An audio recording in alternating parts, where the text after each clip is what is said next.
সেটা দিলে হতো। আর আমি দেখলাম যে আমরা এতগুলো রয়েছি, কী করবো, এটা আর কদিন বাদে আর খেতে পারবে না, তাই সেই ওকে বের করে দিতে এমনি আসতে পারতো আলাদা করে। ঠিক আছে।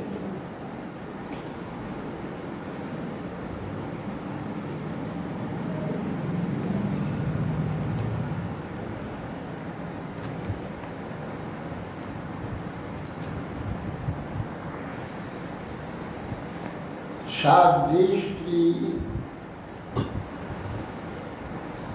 নিদ্রা স্বয়ং অলঙ্কৃত ও শুদ্ধ পরিচ্ছদে ভূষিতা সম্মানযুত উপলেপন দ্বারা গৃহোপকরণে শুদ্ধি সম্পাদন গৃহমণ্ডল সুগন্ধীকরণ প্রতি অনুকূল নানাবিধ ইচ্ছা বিনয় দম সত্য প্রীতিজনক বাক্য এবং প্রেমেরা যথোচিতভাবে প্রতিসেবা করব। যথারামে সন্তুষ্টা অনুদ্ধা নিপুণা ধর্মজ্ঞা প্রিয়া সত্যবাদিনী সাবধানা সাবধানা ও স্নেহযুক্ত মহাপাঠক শূন্য প্রতিভজনা या पति हरि भावेन भजेत श्रीव तत्परा भज्यात्मना हरे लोके पत्या श्रीव मुदते। যে নারী লক্ষ্মীর ন্যায় পতিপরায়ণা হয়ে হরিভক্ত বুদ্ধিতে প্রতিসেবা করে, সে সর্বদা হরিপরায়ণ পতির সহিত বৈকুণ্ঠে সুখ লাভ। পতি হরিপরায়ণ হতে হবে, তাহলে পতির সহিত পতি হরিপরায়ণ স্ত্রী ভগবত লোক লাভ করে। নীতি শঙ্কর জাতি না তৎকুল কিতাব হবে অচৌরানাম অপাপনাম অন্তর্যান্তে দোষায় না। অচৌর এবং নিষ্পাপ অন্তর্য। অন্তর্য হলেই চোর দোষ থাকে, তা চোর প্রায় হয়। অন্তর্জনা চৌর্য বৃত্তি তাদের স্বাভাবিক অন্তর্জনা। এই জন্যে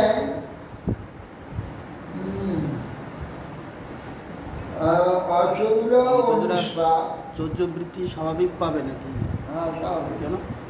হ্যাঁ অন্তর্জনা চোর হয়, চৌর্যবৃত্তিটা তো স্বাভাবিক, চুরি করে কিছু করে ওই জন্য যত সব কর্ম সংস্থানের সবগুলো সব চোরগুলো সব।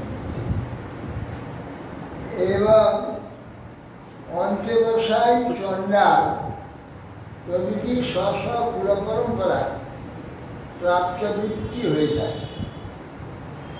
প্রায় স্বভাববিহিত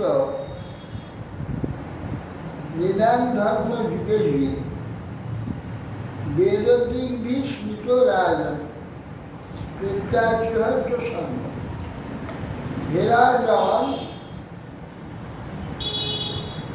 বেদগণ যুগে যুগে স্বভাববিহিত ধর্মকেই ইহলোকে পরলোকে মঙ্গলজনক বলে থাকে।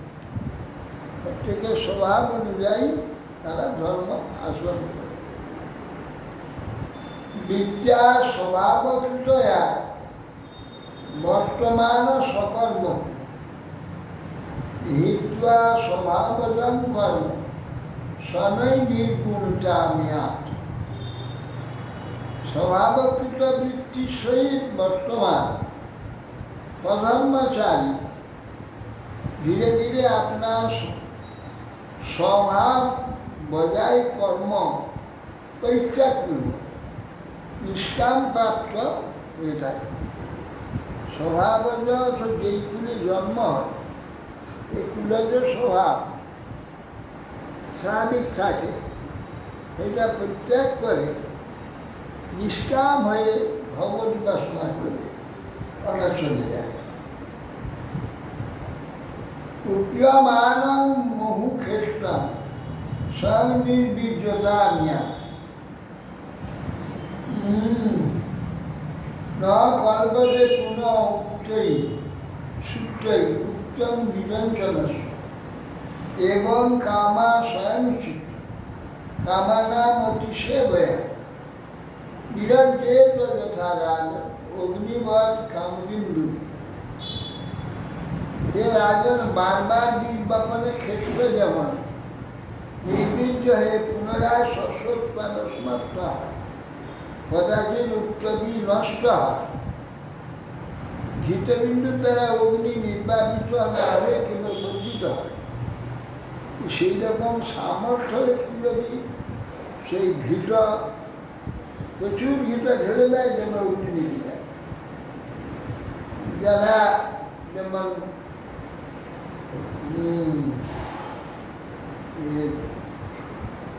প্রজাতিটার পুত্রে যৌবন নিয়ে দীর্ঘকাল ভোগ করার অবস্থা নির্বাপিত হয়ে গেছে, অধিকে অতিশয় কাম ভোগের দ্বারা সে যোগ্যতা থাকে, একটা 1000 লক্ষ বছর জীবন থাকে, তাদের পক্ষে সম্ভব।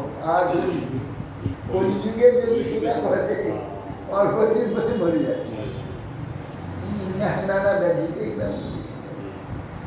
সেই যুগের জন্যে যেমন বিন্দু বিন্দু ঘি দিলে জ্বলতেই থাকে, এক কলসি ঘি ঢেলে দিলে বেরিয়ে যাবে, অগ্নি নিয়ে যাবে।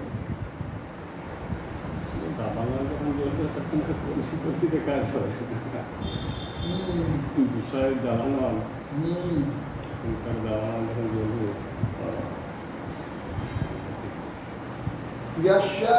লক্ষণং প্রত্যং পুংসো বর্ণাভিব্যঞ্জক ইয়াদ অন্যত্রাপি দৃশ্যেত তত্রৈব নির্দিশেত। বলছেন যশ্বর লক্ষণ প্রত্যং পুংস পুরুষের বর্ণ অভিব্যঞ্জক অর্থাৎ বর্ণ প্রকাশ, যেসব গুণের কথা সব বলা হল, যা অন্যত্রাপি দৃশ্য সব বর্ণান্তরে দেখা যায়। অর্থাৎ ব্রাহ্মণের গুণ শূদ্রে দেখা যায়, শূদ্রের গুণ ব্রাহ্মণে দেখা যায়।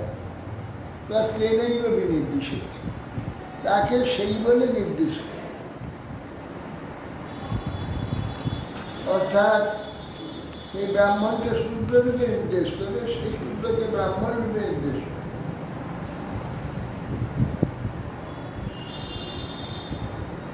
নারদবাস যদি ব্রাহ্মণের যে কাজগুলো, যজন যাজন দান প্রতিজ্ঞ এইসব কাজগুলো যদি করছে, অথবা শূদ্রের মতো জীবনযাপন করছে, তাকে কি বলা হয়? সেটা তো না, ওটা যজন যাজন দেখা যাবে না, বৃষ্টি দেখতে হবে। শুদ্ধবাদটা যদি আচরণ হয়, স্বভাব হয়, শুদ্ধই হবে। শুদ্ধকে শিখিয়ে দিলে এখন সব করবে। কাজ করাটা তো অভ্যাস করতে পারলে সকল করতে পারবে, স্বভাবটা তা হবে না। স্বভাব গোড়া থেকেই তার সৃষ্টি হয়, ব্রাহ্মণ স্বভাব তার গোড়া থেকেই থাকবে। ব্রাহ্মণ শব্দ আর দেখে লক্ষ্য করা যাবে না, সেটা তার পূর্ব স্বভাব থেকে আসবে। এই জন্য তাকে পরীক্ষা করে দেখতে হয়, তার স্বভাব ঠিক গ্রহণ করতে পারছে। অতএব সেই জন্যে তখন তাকে সেই বলে নির্দেশ করে।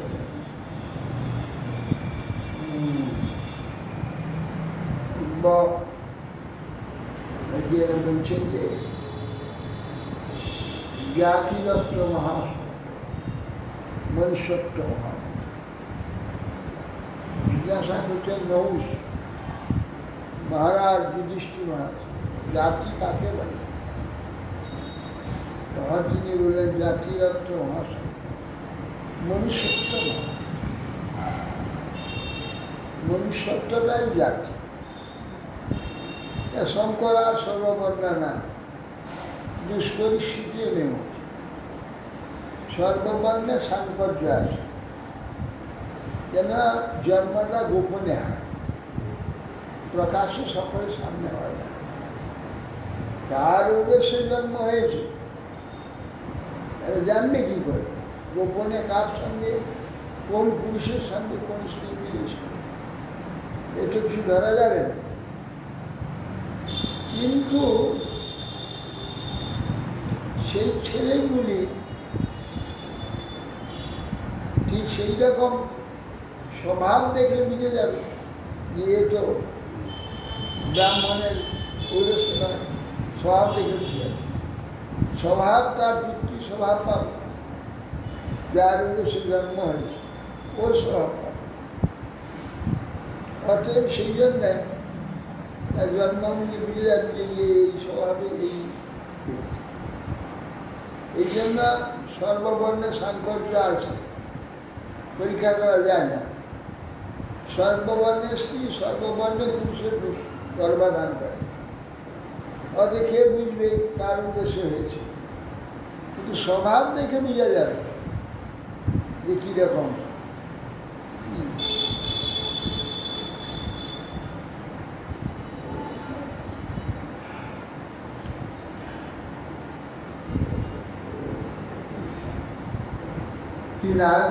ব্রহ্মচারী গুরুকুলে বসান দান্ত গুরু আচরণ দাসবর নিচ গুরু সুদূর সঙ্গীত। আগে যে ব্রহ্মচারীরা দুর্গে গিয়ে অধ্যয়ন আদি করত, সেইটা কিভাবে হতো সেইটাই বলছেন এখানে। জিতেন্দ্রিয় নত এবং গুরুকে শ্রদ্ধাযুক্ত ব্রহ্মচারী দাসবর গুরুর হিত আচরণ পূর্ব গুরুকুলে বাস। সায়ং প্রাত উপাসিত দুর্বর্গ অগ্নর্ক সুরক্ষমা সন্দেহ উভেশ যতবার যখন ব্রহ্মস্নান গায়ত্রী জপ করে সন্ধ্যা ও প্রাতঃকাল সময় তো চিত্ত মৌন হয়, অগ্নিহত্র করবে এবং অগ্নি সূর্য পুরুষোত্তম বিষ্ণু উপাসনা। ছন্দাংশ অধিয়ত গুরু রাহুত সুযন্ত্রিত উপক্রম অবসানে চরণ শ্রেষা। বেদ অধ্যয়নের জন্য গুরু যখন আহ্বান করে সুযন্ত্রিত হয়ে উপক্রম আরম্ভে প্রণাম করবে, অবসানে প্রণাম করবে, চরণে মস্তক দিয়ে মস্তক দ্বারা গুরু চরণে প্রণাম করবে। মেঘলা অর্জুন বাসাংশী জটাদণ্ড কমণ্ডল বিভ্রিয়াদ উপবিতঞ্চ গর্ভ পানি যথোবিত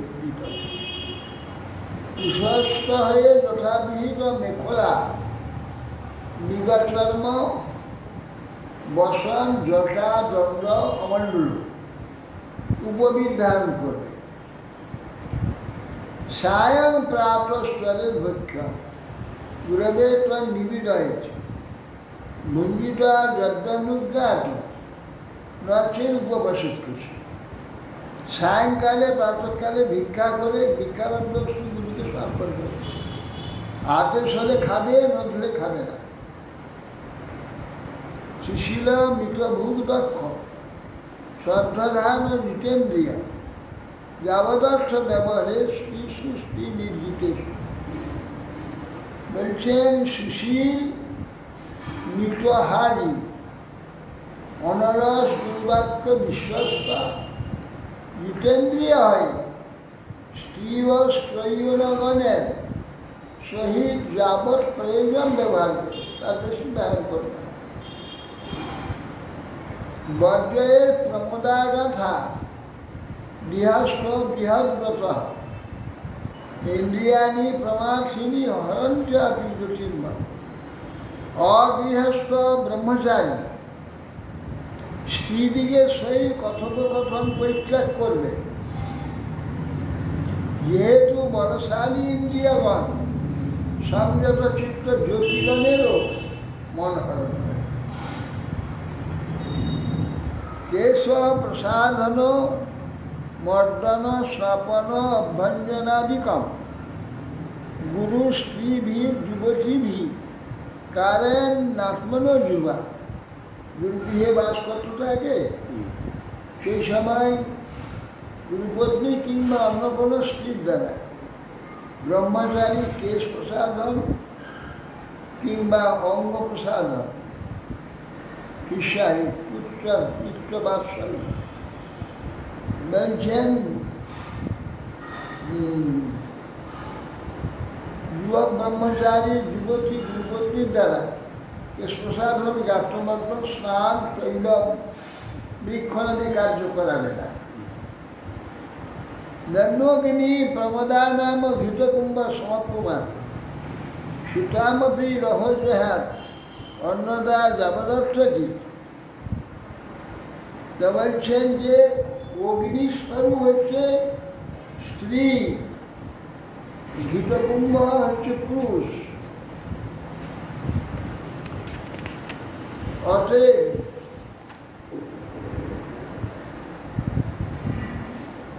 সুতরাং স্ত্রী এবং কন্যা সহিত নিজকন্যা নির্জনে অবস্থান করবে না।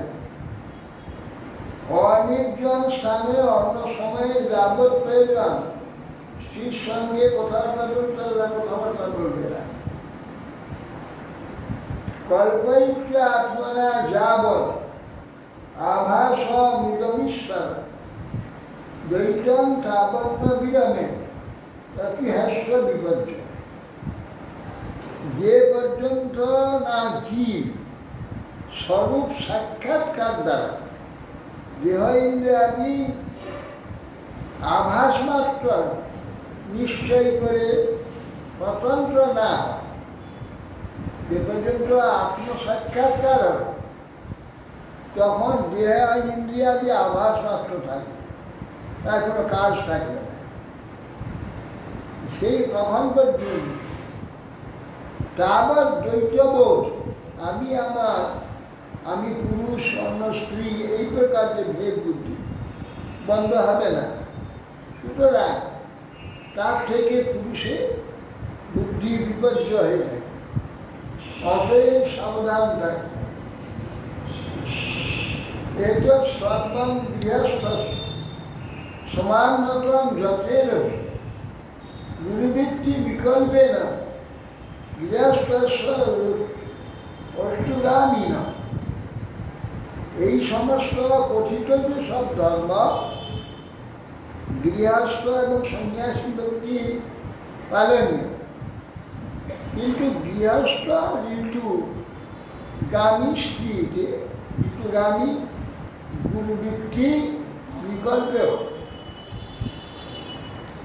ঋতু প্রবাসী গৃহস্থে গুরুবৃত্তি বিকল্পে ওটা ঋতুগামী, এছাড়া ব্রহ্মচারী থাকে।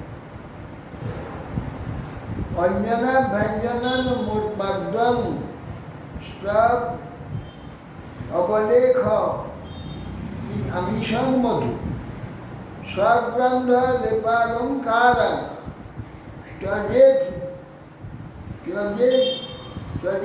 যে বৃহন্নতা যারা সারা জীবন ব্রহ্মচারী হয়ে ধীরে ধীরে বাস করছে, সেই ব্রহ্মচারী অঞ্জন ত্যাগ করবে, তৈললেপন গাত্রমর্দন সম্বাহন গাত্র সম্বাহন ত্যাগ করবে। স্ত্রী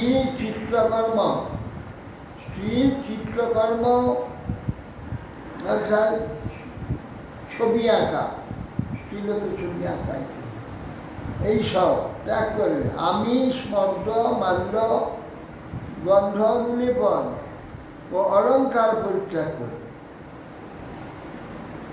উষিত্রই বা গুরুকুলে দ্বিজ অধীত্য ববুদ্ধ্যাচ। ছেলেদের অলংকার কি আছে?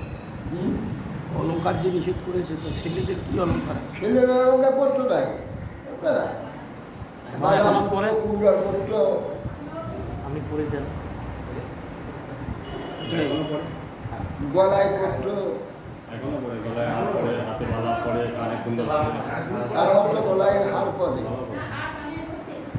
কানে পড়ছে। কানে পরে।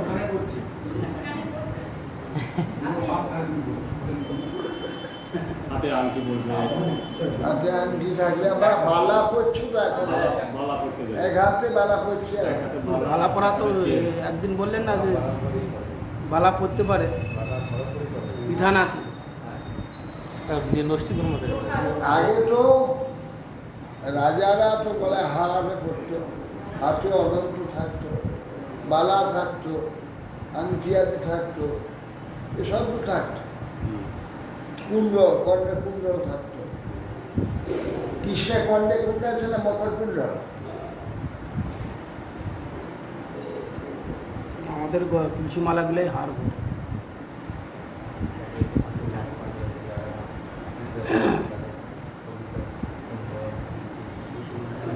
এখন আর কেউ পালন করতে পারবে না, যা বলা আছে এখানে।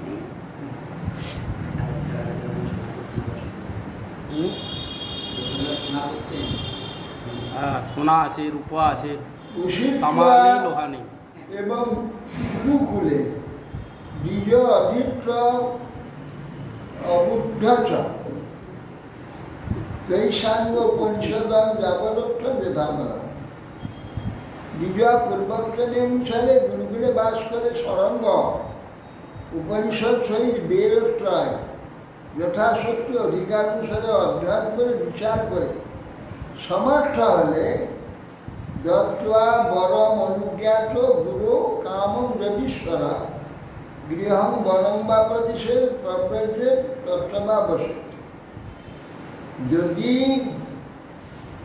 বরম অনুজ্ঞাত বিদ্যার্থ সমাপ্ত হলে গুরুর আদেশ নিয়ে যদি সে ঈশ্বর সমর্থ হয় তাহলে সে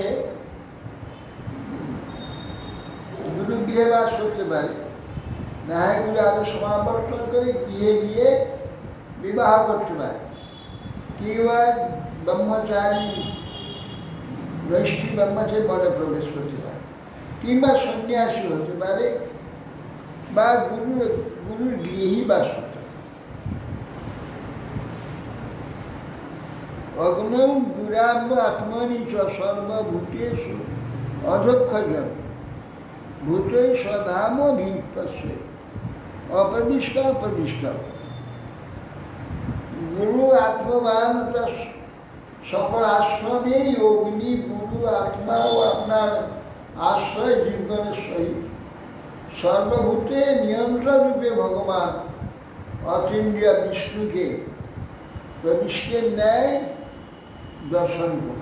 সর্বভূতেতে সেই ভগবান শিব প্রবিষ্ট আছে। আগে গুরু গৃহে বাস করেছিল কুটঙ্ক, যে গুরু অত্যন্ত স্নেহভাজন ছিল, খুব সেবা করত। ওটাই ঘর যাওয়ার কথা কোনো বলেনি, আর সমাবর্তন করে সেও বলেনি।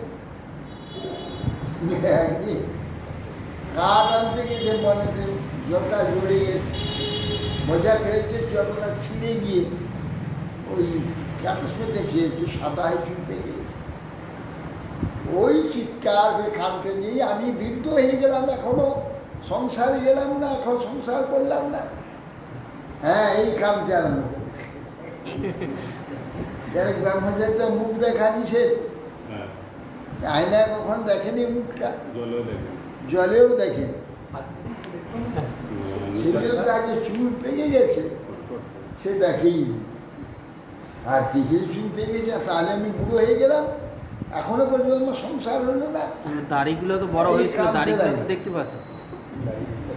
তখন গুরু বলছে, আচ্ছা দেখো বাবা, তোমার সেবাতে স্নেহে আমি তোমায় কিছু বলিনি, ঠিক আছে তুমি সমাবর্তন করো।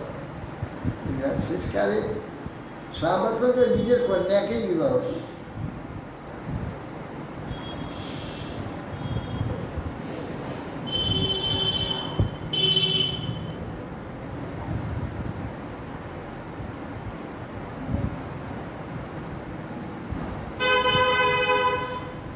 অগ্নৌ গুরাব বাত্মানি চ সর্বভূতেষু অদক্ষজ ভূতেই স্বধাম বিপশ্য। তো বিশ্ব ভগবানের অগ্নি গুরু এবং আত্মা সর্বভূতেতে দর্শন করবে। সর্বাশ্রমী অগ্নিগুরু আত্মা আপনার জীবনের সেই সর্বভূতে নিয়ন্ত্রণে ভগবানটা দেখবে। বিষ্ণু সর্বভূতেতে প্রবিষ্ট হয়ে রয়েছে, তাকে দর্শন করে। এবং বিদ ব্রহ্মচারী বানপ্রস্থ জ্যোতির্গিরি চরণ বিদিত বিজ্ঞান পরমব্রহ্ম অধিগচ্ছ। এই প্রকার আচারযুক্ত সর্বত্র ভগবদ্ধর্মী ব্রহ্মচারী বানপ্রস্থ জ্যোতির্গিরি বিজ্ঞ জ্ঞান, বিজ্ঞ মানে ভগবানকে জেনে জ্ঞাত হয়ে পরব্রহ্মকে প্রাপ্ত হয়ে থাকে।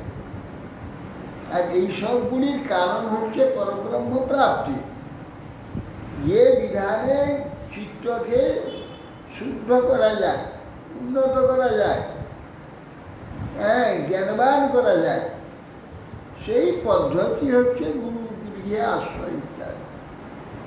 ব্রহ্মচর্য পালন, আচার পালন, সিদ্ধাচার পালন,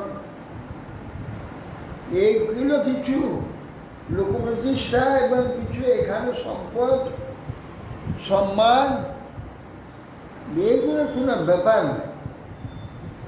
ব্যাপার হচ্ছে কেবল ভগবত প্রাপ্তি, ভগবত তত্ত্ব জ্ঞান, ভগবত অনুভব।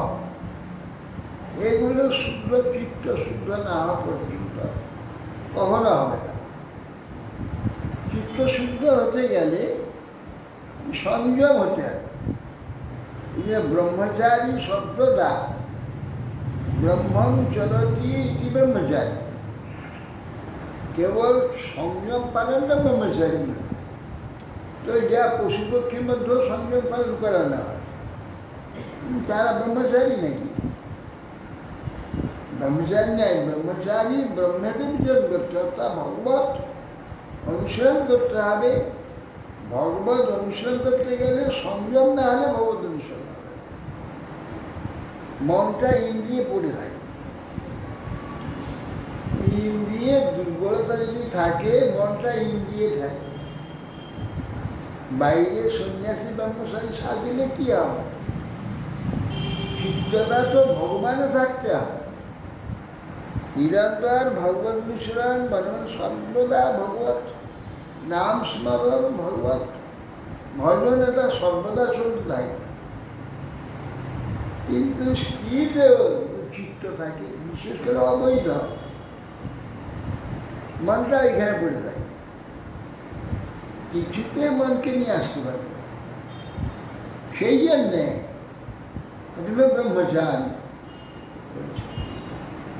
সংযত হতে। বানপ্রস্থ বক্ষ্যামি নিজ নিজ নিয়মান মুনি সম্মতা জ্ঞানাশ্রয় মুনির গচ্ছেদ ঋষিলোক মহান্যস। হে মহারাজ, এবার বানপ্রস্থের কথা বলছি। সংসার করার পর সংসার ত্যাগ করে তারা গিয়ে যখন বনেতে প্রবেশ করে আশ্রমে, ঋষি সম্মত যে ধর্ম, আশ্রয়পূর্ব মুনিগণ অনায়াসে মহারলোক আদি প্রাপ্ত হন। ন কৃষ্ট পশ্যামস্নিয়া অকৃষ্টাঞ্চ অপ্যকালত অগ্নিপক্ষ মথামংবা অর্কপক্ষ মুতা হরেত।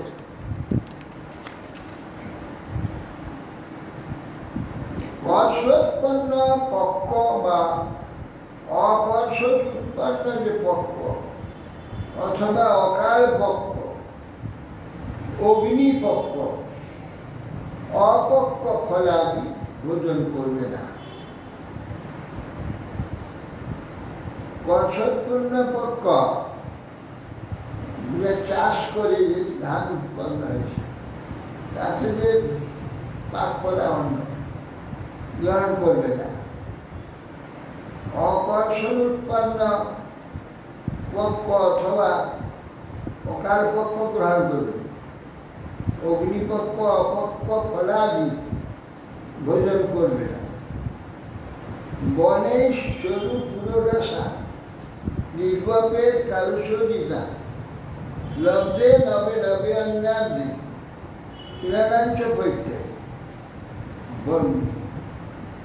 বানপ্রস্থি ভীষণ কঠোর দত্ত। যথাকালে বনে নিবারাদির দ্বারা, নিবারাদি বনে তো ধান হয়ে থাকে, নিবারাদি ধান আদি দ্বারা চরু ও পুরোদাস পৃষ্ঠান সম্পাদন করবে। নূতন নূতন অন্যাদি প্রাপ্ত হলে পুরো আসন পরিত্যাগ করবে। অজ্ঞানার্থমেব শরণম উঠজন বা দ্বিকন্দরম সহেত হিমবায়ু অগ্নি বনসার্ক তপসার স্বয়ং। নিজে বানপ্রস্থি বাইরে থাকবে, অগ্নি স্থাপনের জন্য একটা কুটির থাকবে যাতে জল বৃষ্টি হলে অগ্নি নিয়ে যাবে তার জন্য, কিংবা পর্বত গুহায় থাকে। অগ্নি স্থাপনের জন্য গৃহপর্ব কুটির পর্বত গুহা সই করবে, কিন্তু স্বয়ং হিম বায়ু অগ্নি বর্ষা সূর্য তার সহন করতে হবে। বানপ্রস্থটা মরতে যাওয়ার একটা প্রসেস। বানপ্রস্থ মানে সে মরতে গেল, আবার কি মরতে গেল, সংসারে কাজ শেষ হয়ে গেলে এবার মরতে গেল। ওইগুলো সূর্যের রোদে বসে থাকতে হবে। বর্ষা হচ্ছে বর্ষায় বাইরে বসে থাকে, শীতকালে খালি গায়ে বাইরে বসে থাকে। এই সব সহ্য করতে হবে। এই যে এতদিন ভোগ করেছো সংসারে, সুভোগটা সেইটা ছাড়াতে হবে। এই সব কঠোরতার দ্বারা এইসব যে ভোগ করেছিল সেইগুলো এখন ছাড়ানো হবে। যে ভোগ করলো না, সংসারে গেল না, ওই দিক থেকে সে বৃহস্পতি হয়ে গেল। তাহলে এটা করতে হয় না, এ কেবল সংসারী। ওরা কি করে? ওরা যেমন আছে ব্রহ্মচারী থেকে আরম্ভ করে যেমন আছে তেমন থাকে, ওদের কোনো পরিবর্তন। হ্যাঁ, তাদের সন্ন্যাসী হয়ে যাবে। গুরু গৃহে তো আছে, সারা জীবন গুরু গৃহার গৃহস্থ বাড়ি এখানে থাকতে পারে। বনেশ হয়ে গেল, নিশ্চিত ব্রহ্মচারী হল, যখন যা পেরে তখন তা গ্রহণ করল। এই ছিল তখন। আর ব্রহ্মজপ করত, ব্রহ্মগাত হজনের ব্যাপার ছিল।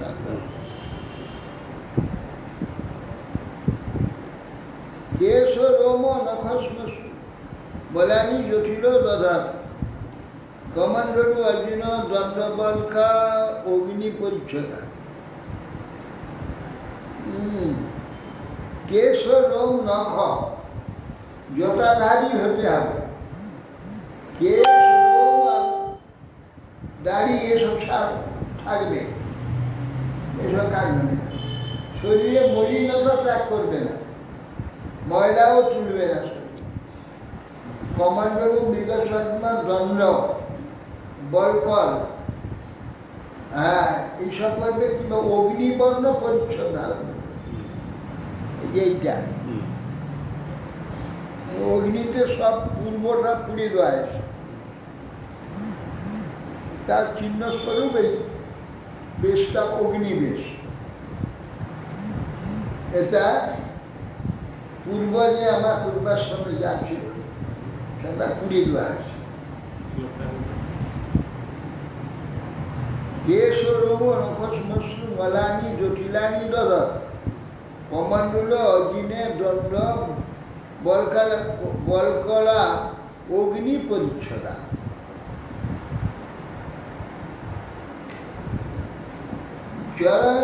চরের বনে দ্বাদশ অবদান অষ্টক বা চতুরাঙ্গুনি দাবেকম বা যথা বুদ্ধি ন বিপরীত কৃচ্ছত।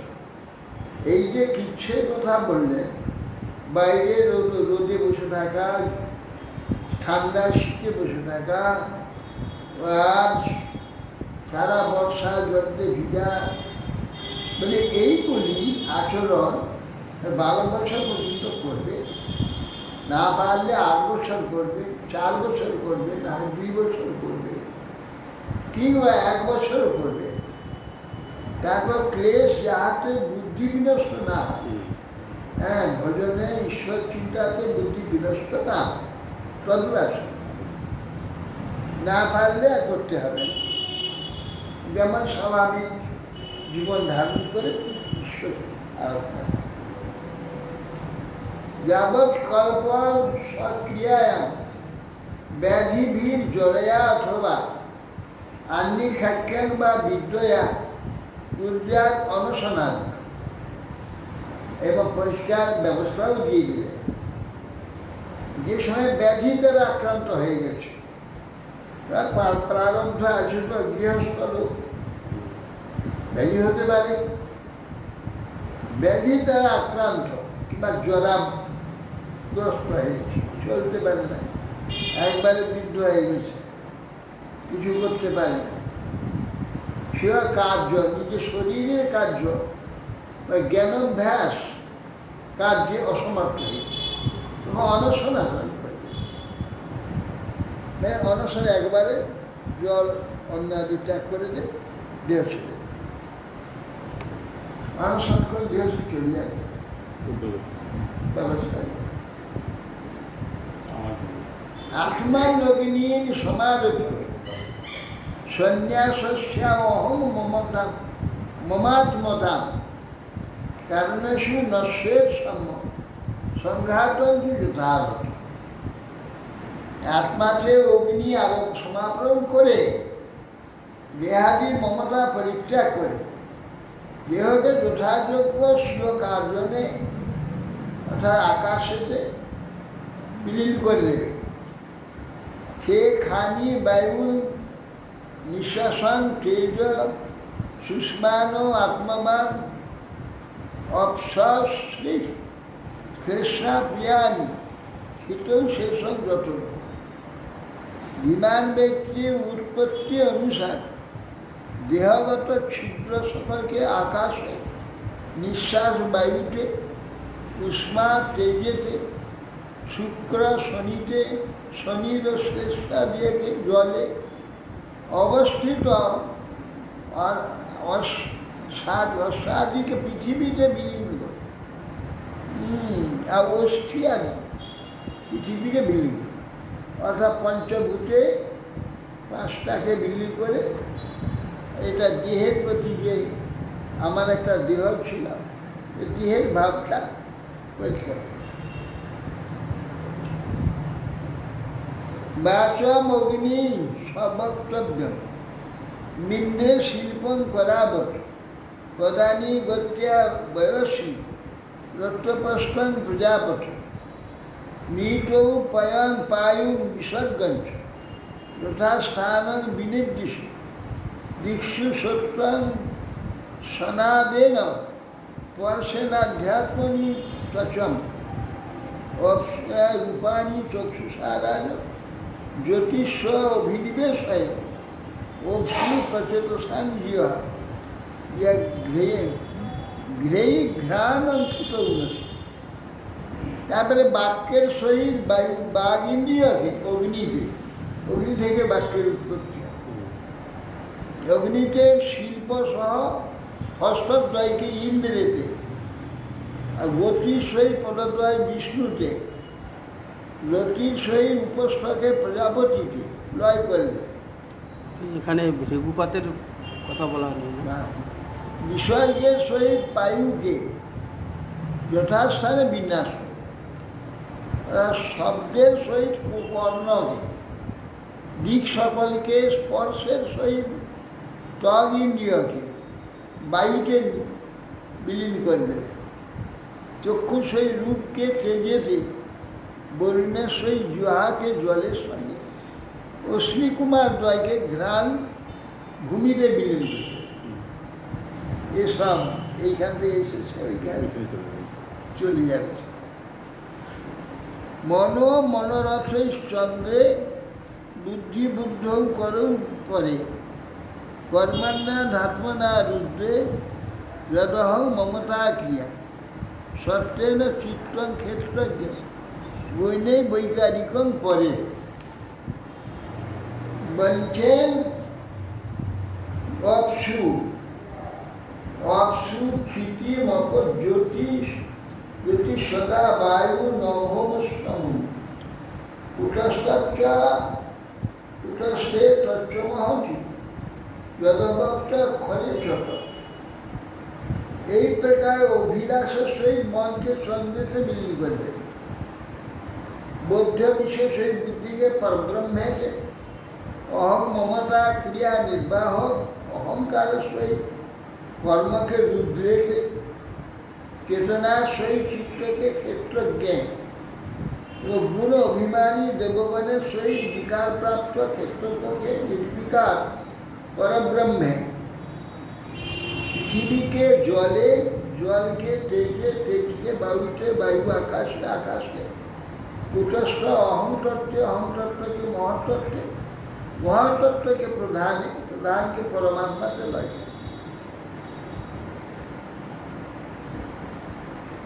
ইত্যাগ খরত রায়াত্মন চিন্মাত্র অবশেষিত, জ্ঞাত্বা অদ্বয় অথ বিরমের দগ্ধ যোনির্বাণ।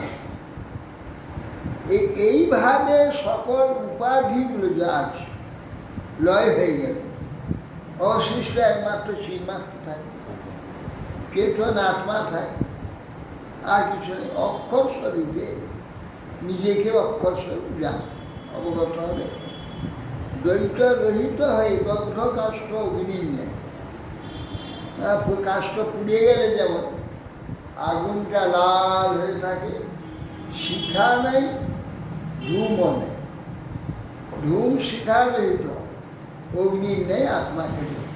এই যে তিন মাত্র রইল, এর আগে বলছে, আগে বলবেন যে মনকে চন্দ্রের, হ্যাঁ, মন যখন চন্দ্রে বিলীন হয়ে গেল, তখন তাহলে এই পরবর্তী অবস্থা অনুভবটা কে করবে?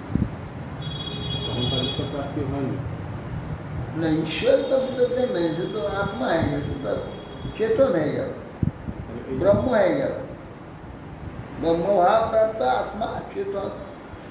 ওই অবস্থাটা অনুভব কে করতে হবে? ওই এই তো বুঝলি, ভাব শরীর যেটা সেটা তো আর কিছু রইল না, কেবল চেতন রইল, ব্রহ্ম রইল। ওটা তো আমাদের ভজনের কথা বলছে না, ভজনে সে তো সেবক স্বরূপ থাকবে, স্বরূপ থাকলেও মন বুদ্ধি আদি থাকবে না, তার ভাবের শরীর থাকবে এই পর্যন্ত। এখানে সমস্ত লয় হয়ে যাওয়ার পর চিন্মাত্র থাকে, ব্রহ্মলয়ের কথা চিন্মাত্র, যে চেতনটা সত্তাপ্রাপ্ত চেতনটা, এই চেতনা থাকে, এই চেতনে মন বুদ্ধি অহংকারিক সব শিশু চিন্মাত্র ব্রহ্ম ভগবান সেই ব্রহ্মেতে অবস্থিত হবে। দ্বৈত রহিত হয়ে দগ্ধকাষ্ঠ অগ্নি সর্বতভাবে বিরত হবে। শ্রীনাদৌ আছে কল্পস্তেবং পরিব্রজ্য দেহমাত্র অবশেষিত গ্রামেক রাষ্ট্রবিধি না নিরপেক্ষ চন্দ্র। এরপরে সন্ন্যাসী না আগে সে বললেন জ্ঞান অভ্যাসে সমর্থ ব্যক্তি এ প্রকার সমস্ত পরিত্যাগ পূর্বক দেহমাত্র অবশিষ্ট থাকে, প্রতি গ্রামে এক রাত্রি অবস্থান করবে। বিধিক্রমে বিষয় অভিলাষ শূন্য হয়ে পৃথিবী ভ্রমণ করে, তখন হবে পরিব্রাজক, অগ্নি শূন্য, নিজে রান্না করবে না, কিছু না, যখন ভগবত ইচ্ছাতে যা মিলবে তাই ভক্ষণ করবে। অন্যান্য দোষে না মস্করি, ও মস্করি যে নাকি সন্ন্যাস পরিবারে, তার অন্য দোষ আছে। কে কি অন্ন দিল ওর কথা নেই, যদি কেউ দেয় যা কি দিয়েছে দেখবে না। আর অন্যান্য যে সম্প্রদায় অনেকে সন্ন্যাসী সবার হাতে খায়, তাহলে দোষ নেই। অন্যান্য সম্প্রদায় অনেকে তো সবার হাতে খায়। যারা পরিব্রাজক, যারা পরিবার একমাত্র তাদেরই জন্য, ওরা তো সেই জাতীয় না। এক জায়গায় বসে বসে একজনই মেরে খায়। সন্ন্যাসী এক বললে এক রাত্রি থাকবে গ্রাম, তারপরে অন্য গ্রামে, তাদের জন্য এই বিধান, যাদের জন্য বিধান কোনো দোষ হবে না। মঠ মন্দির করে থাকলে হবে না। হ্যাঁ, মঠ মন্দির করে বিল্ডিং করে থাকবো আর সবারই হাতে খাবো, ও করলে হবে না। নাম দোষে না মস্করি, মস্করি যে করি মস্করি, যার কার্যার্থী মশ মানে অন্ধকার, কেউ জানবে না, তাকে মশ সন্ন্যাস, কেউ চিনে না, কার সঙ্গে পরিচয় নেই, সীতাই সকলে অলক্ষে গ্রহণ করবে, তাকে মস্করি বলা। তার অন্য দোষ নাই, যে মাছ অন্ন দিল না মাংস অন্ন দিল, কি অন্ন দিলে কোনো কথা নেই, না বলে যদি মাংসটা খাবে কি খাদ্য দিতে হবে, খাদ্য দিলে তার দেহ মাত্র তার আছে, আর পরে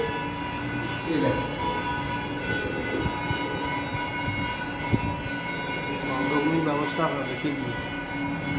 বিভ্রিয়াদ যজ্ঞসৌ বাস কৌপিন আচ্ছা দনম্পর তত্ত্বন্য লিঙ্গা গঙ্গাদি অন্য কিঞ্চু দনাদ। বলছে বিভ্রিয়াদ যজ্ঞসৌ বাস, যে বাস বস্ত্র গ্রহণ করে তো কৌপিন নেবে, যদি মনে করো কৌপিটাকে আচ্ছাদন করো, তার কৌপিটুকু আচ্ছাদন হওয়ার মতো একটু বস্ত্র তার থেকে নেবে। তত্ত্বলিঙ্গ মানে লিঙ্গাত, তার চিহ্নিত যে সমস্ত বস্ত্র আদি ছিল পূর্ব পরীক্ষা করে দণ্ড আদি কেবল নেই, দণ্ডটি কেবল থাকবে না। অনাপৎকালে সূর্য আচ্ছাদন যোগ্য বস্ত্র ধারণ করবে, অনাপৎকালে দণ্ড প্রভৃতি পরিব্রাজক চিহ্ন ব্যতীত পরিত্যক্ত অন্ধকার বস্তু গ্রহণ করবে। एक चलन भिक्षु आत्माराम अमपन सर्वभूत श्रीशांत नारायण सन्यासी भविष्य उपयोगी आत्माराम आश्रय हिम सर्वभूते श्रीशांत नारायण परायण हे विचरण पश्ये आत्मन्नम विश्वास পরে সৎসতে অব্যয় আত্মানঞ্চ পরব্রহ্ম সর্বত্র সদসন্ময় সন্ন্যাসী কার্য কারণাত্মা প্রপঞ্চাতীত যে অব্যয় আত্মাকে এই বিশ্বকে দর্শন করে, পরব্রহ্ম স্বরূপ আত্মাকে জগতে সর্বত্র ব্যক্ত দর্শন, সর্ব বস্তুতে সর্বত্র ব্যক্ত পরব্রহ্মাত্মাকে শুক্তি প্রবোধয় সন্ধ্যা আত্মন গতি আত্মধি বর্ষান বন্ধান্ত মায়ামাত্র নবত। তিনি শুক্তি বা জাগরণে এর সন্ধি সমূহে গতি আত্মাকে অবস্থিত হয়ে আত্মতত্ত্ব দর্শনপূর্বক বন্ধন ও মুখ্যের ব্যাপারটা মায়ামাত্র অবাস্তবিক বিবেচনা করে সর্বত্র কর্মমূল এই যে বন্ধন আর বন্ধন মুক্তি মিথ্যা, মায়া। আত্মাকে সবসময় পরব্রহ্ম ভগবানের অবস্থিত, এইটা দেখিস। বন্ধন মুক্তি আছে, এগুলো আত্মার নাই, এগুলো মায়া। হ্যাঁ, নাভিনন্দের অধ্রুবম মৃত্যু ধ্রুবম বাষ্প জীবিত কার পরম প্রতিকেশ ভূতানাম ভবাপ্যায়া। দেহের যে নিশ্চিত মৃত্যু এবং অনিশ্চিত জীবনকে অভিনন্দন করবে না। প্রাণীদিকে জন্ম নাশ হেতু কার প্রতীক্ষা করে সন্তোষ দুটি থেকে পাঠ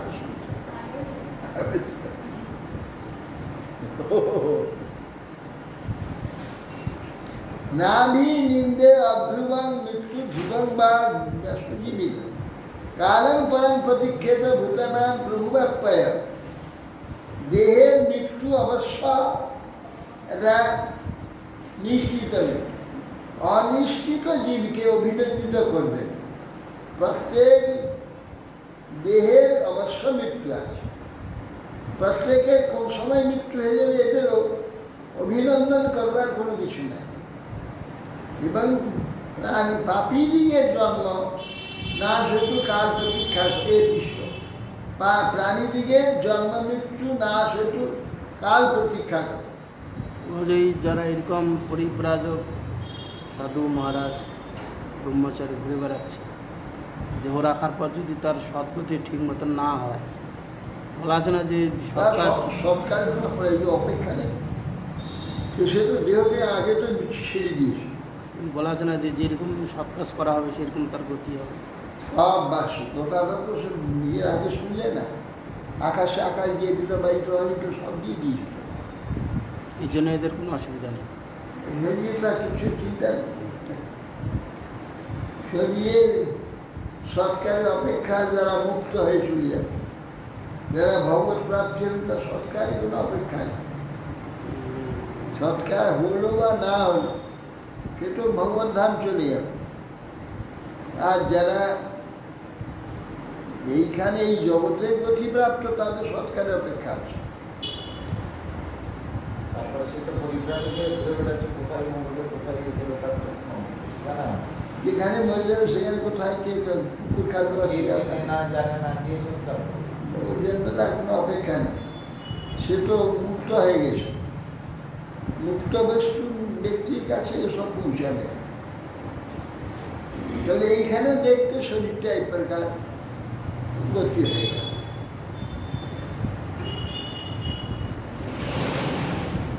না সাচ্ছে না সাত শাস্ত্রে সুসজ্জে নৌপজীবে তো জীবিকা বাধা বাধা স্তরে তর্কা পক্ষকঞ্চ ন সংশয়।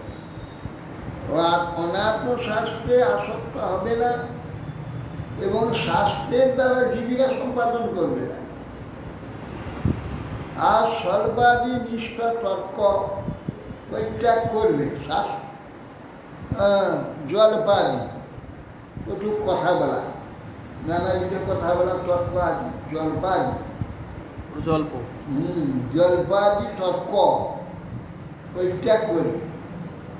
কোনো পক্ষ আশ্রয় করবে না, কোথাও তর্ক যদি এখন আশ্রয় করবে, এ সবটাই মিথ্যা।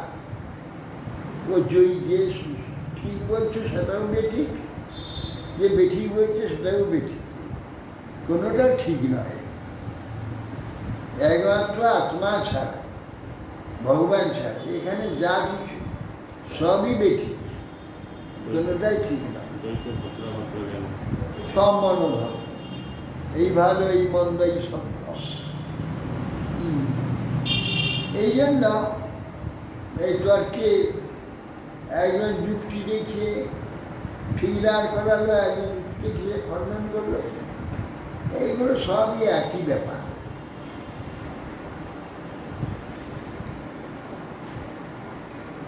না নানা শাস্ত্রে সজ্জিত বলছে, নানা শাস্ত্রতে আসক্ত হবে না, জীবিকা নির্বাহ করবে না, শাস্ত্রের দ্বারা তর্ক করবে।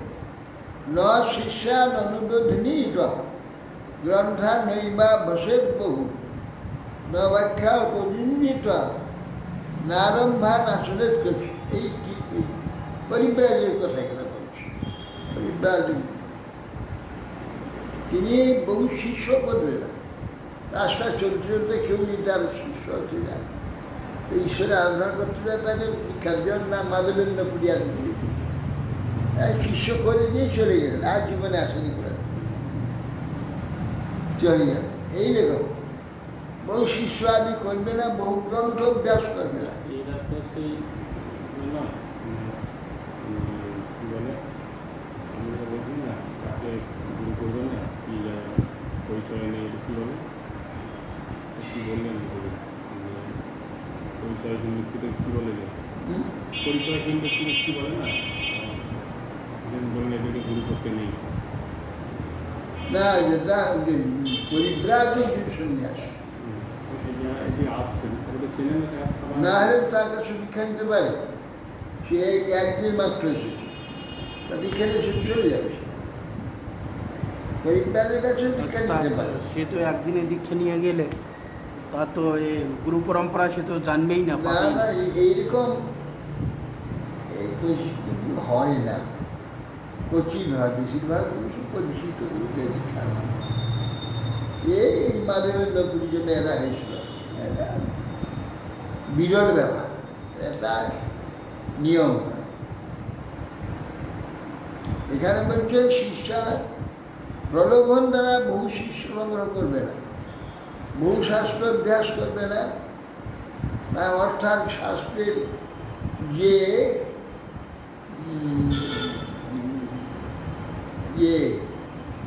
শাস্ত্রের যে অর্থের বিনিময়ে ভাগবত পায়,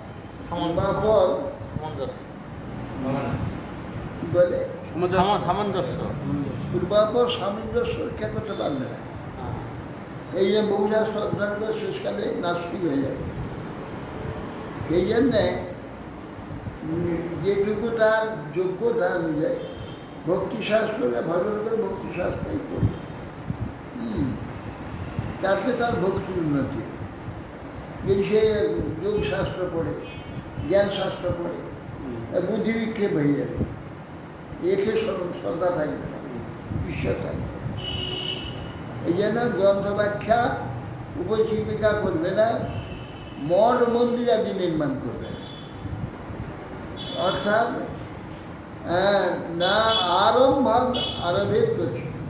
ওই যে আগের সব যারা মঠ মন্দির নির্মাণ করে, প্রথমে তো সব মন্দিরে বাস করত, পরে পরে সমস্ত মঠ করেছে। অত্যাচার্য রামানুজারি পরে মঠ করেছে অনেক জায়গায় প্রচারের জন্যে, প্রচার কেন্দ্র প্রভুপাদ করলেন। আগে পরিব্রাজকরা তারা সেসব মঠ করে, তারা মন্দিরে মন্দিরে বাস করে।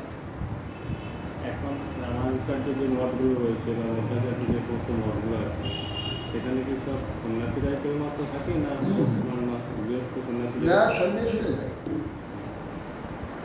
নগতের আশ্রম প্রায় ধর্ম হেতু আত্মনা শান্তস সমচিত্ত বিবৃহাদুত বা তজিত।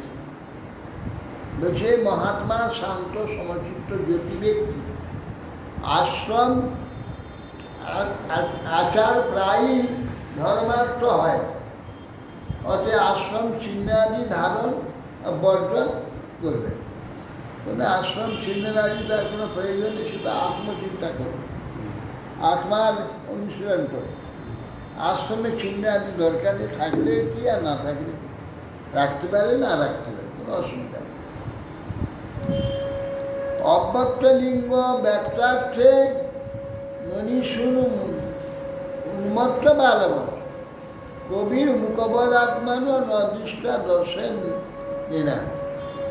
তিনি অব্যক্ত চিহ্ন ও ব্যক্ত প্রয়োজন হয়ে মনীষী হলেও নবচক্ষুতে উন্মত্ত বালবৎ বাগ্মী হলেও মুখবদ আপনাকে প্রদর্শন করে।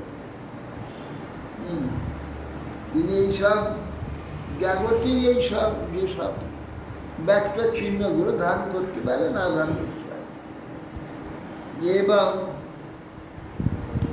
সাধারণ ব্যক্তির দৃষ্টিতে একটা পাগলের মতো চলতে পারে।